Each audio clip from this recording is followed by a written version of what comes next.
प्रिय विद्यार्थियों, एमए उत्तरार्ध वर्ग द धर्मशास्त्र का जो द्वितीय प्रश्न पत्र है स्मृति शास्त्र। इस प्रश्न पत्र में जो मनुस्मृति है उस मनुस्मृति के प्रथम अध्याय का हम अध्ययन करेंगे कि मनुस्मृति को भारतीय जो जीवन है या ये कह सकते हैं कि भारतीय जीवन दर्शन में मनुस्मृति को प्रमुखता से स्थान दिया गया है। इसकी विषय वस्तु वैदिक एवं भारतीय दर्शन की जो विचारधाराएं हैं उन विचारधाराओं से ओतप्रोत है और मनुस्मृति जो है वो भारतीय वाङ्मय का एक अमूल्य या बहुमूल्य ग्रंथ कह सकते हैं, रत्न कह सकते हैं कि व्यक्ति, समाज एवं राज्य, ये जो तीन तत्व हैं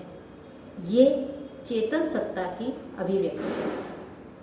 और मनुस्मृति में चेतन से जड़ का कैसे विकास हुआ, चेतन से जड़ के विकास, सृष्टि, विद्या, कर्म,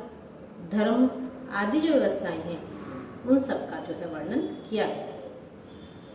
और इसका जो व्यवहारिक पक्ष है मनुस्मृति का, इस व्यवहारिक पक्ष में समाज के जो विभिन्न घटक हैं उन घटकों का विश्लेषण किया गया है। और इसके प्रथम अध्याय में संसारोत्पत्ति से प्रारंभ कर देश धर्म कि देश धर्म क्या है, जाति धर्म, कुल धर्म, इसका तो वर्णन है ही, साथ ही इसके अतिरिक्त गुण धर्म आदि का भी जो है वर्णन किया गया है। साथ ही मनु जो है उन्होंने चारों वर्णों का अनुलोमज, प्रतिलोमज, जो पुत्र आदि हैं उनका और संकीर्ण जातियों के संस्कार एवं कर्तव्यों का भी विश्लेषण किया है। ये अविज्ञेय तथा सर्वज्ञ ईश्वर के विषय में वर्णन करके सृष्टि की उत्पत्ति का जो है विवरण देते हैं। सृष्टि रचना के क्रम में विराट पुरुष ने जो है उस मनु को उत्पन्न किया। वे संसार के निर्माता हैं और उनसे 10 प्रजातियों की उत्पत्ति हुई है, जैसा कि इसमें प्रथम अध्याय में भी वर्णन किया गया है। मनुस्मृति में चेतन से लेकर स्थावर तक की जो गतिविधियां हैं उनका वर्णन मिलता है। साथ ही महाप्रलय में विनाश का भी जो है वर्णन किया गया है। इस अध्याय में प्रलय की विभिन्न अवस्थाओं, इस शास्त्र की रचना का उद्देश्य, इसके पढ़ने एवं अध्यापन संबंधित नियमों एवं आचार की प्रधानता का वर्णन है कि महर्षि लोग एकाग्रचित और सुखासीन जो भगवान मनु हैं उनके समीप में जाते हैं और जब महर्षि वहाँ पहुँचते हैं तो महर्षियों के वहाँ पहुँचने पर मनु ने, क्योंकि वो अतिथि बन करके गए थे मनु के पास में महर्षि, तो जो मनु हैं उन्होंने उनका अतिथि सत्कार किया। इसके पश्चात जो महर्षिगण हैं वो भी स्वयं, क्योंकि उनके मन में जिज्ञासा थी,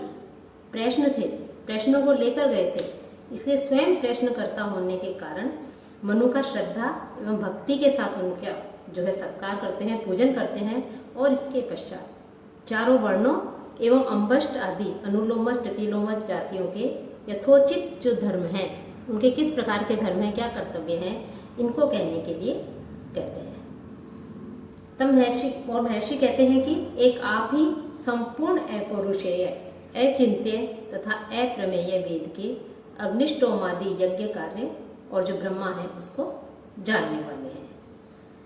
कि भगवान सर्ववर्णानाम, ये पहले अध्याय का दूसरा तीसरे श्लोक में जो है इस बात का वर्णन किया गया है। मैं जब महर्षि मनु से पूछते हैं तो उनके द्वारा पूछे जाने पर मनु कहते हैं कि यह संसार प्रलय काल में तम में लीन, अज्ञेय,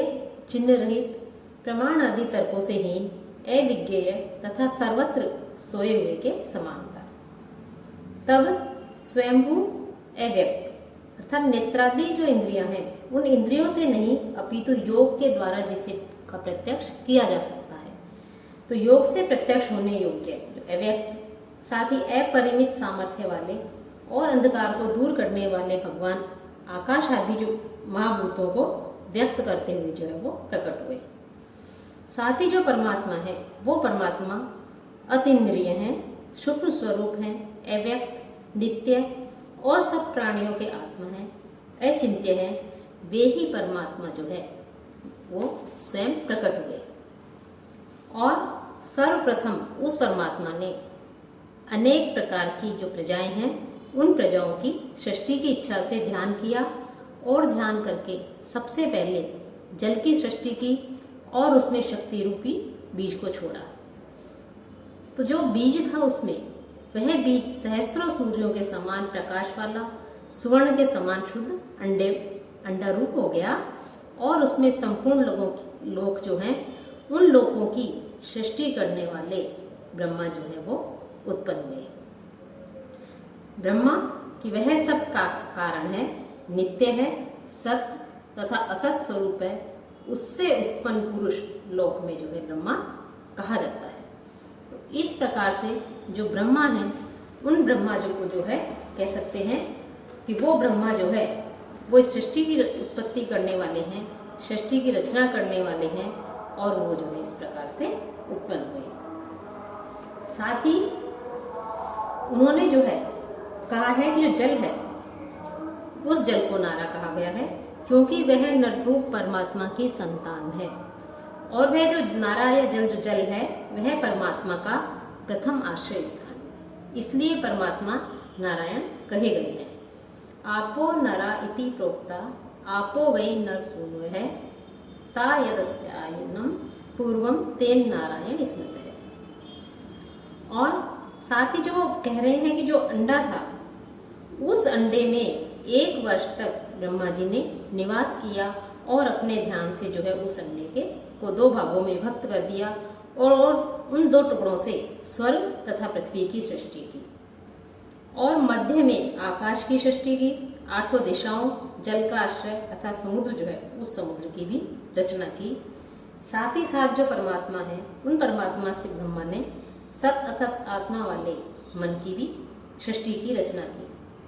और मन से पहले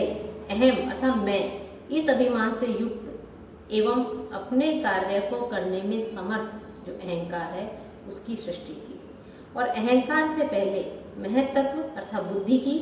और जो 3 गुण बताए गए हैं त्रिगुण, सत्व, रजस और तम, इन तीनों गुणों से युक्त त्रिगुण विषयों की सृष्टि की। साथ ही रूप रस आदि जो विषय हैं उन विषयों को जिनके द्वारा ग्रहण किया जाता है, ऐसे ग्रहण करने वाली जो इंद्रियां हैं उन इंद्रियों की भी सृष्टि की। ये 5 कर्मेंद्रियां, 5 ज्ञानेंद्रियां और 5 शब्द तन्मात्रा आदियों की भी सृष्टि की और अनंत शक्ति वाले वो जो 6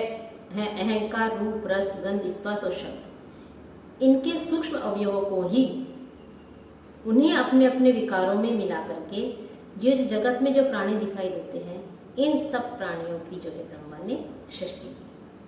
और प्रकृति युक्त जो ब्रह्मा है उस ब्रह्म की मूर्ति की शब्दादि 5 तन्मात्राएं तथा अहंकार, ये 6 सूक्ष्म अवयव हैं और कर्म भाव से उसका आश्रय करते हैं। इसी कारण लोग ब्रह्मा को जो है उसकी मूर्ति को शरीर कहते हैं। उस ब्रह्म से अपने अपने कर्मों से युक्त 5 महाभूत आकाश आदि, पृथ्वी, जल, तेज, वायु, आकाश, ये 5 महाभूत कहे गए हैं और सूक्ष्म जो अवयव है उन सूक्ष्म अवयवों के साथ मन की सृष्टि है। अब ये जो 5 महाभूत हैं इनके भी अपने अपने गुण हैं कि जो आकाश है उसका गुण शब्द बताया गया है, वायु का स्पर्श है, तेज का रूप है, रूप जो है शब्द है, स्पर्श है, आपका गुण शब्द है, स्पर्श आपका जो है उसका गुण शब्द है। साथ ही साथ इस प्रकार से उन्होंने सबके जो ये हैं आकाश का गुण, पृथ्वी का गुण, वायु का जो गुण, तेज का गुण और आकाश का गुण शब्द बताया है, ये शब्द इस रूप रस है और पृथ्वी का गुण जो है वो शब्द, स्पर्श, रूप, रस और गंध बताया। अर्थात हम सरल शब्दों में कहें तो आकाश का गुण शब्द है, वायु का स्पर्श, तेज का रूप, शब्द और स्पर्श है। जो आकाश है उसका गुण शब्द, स्पर्श, रूप, रस है और पृथ्वी का गुण शब्द, स्पर्श, रूप, रस और गंध है। जो ब्रह्मा जी हैं उन ब्रह्मा जी ने से 7 पुरुषों की जो है उन 7 पुरुषों की सूक्ष्म मूर्ति के अंशों से यह विनाशीय संसार जो है यह उत्पन्न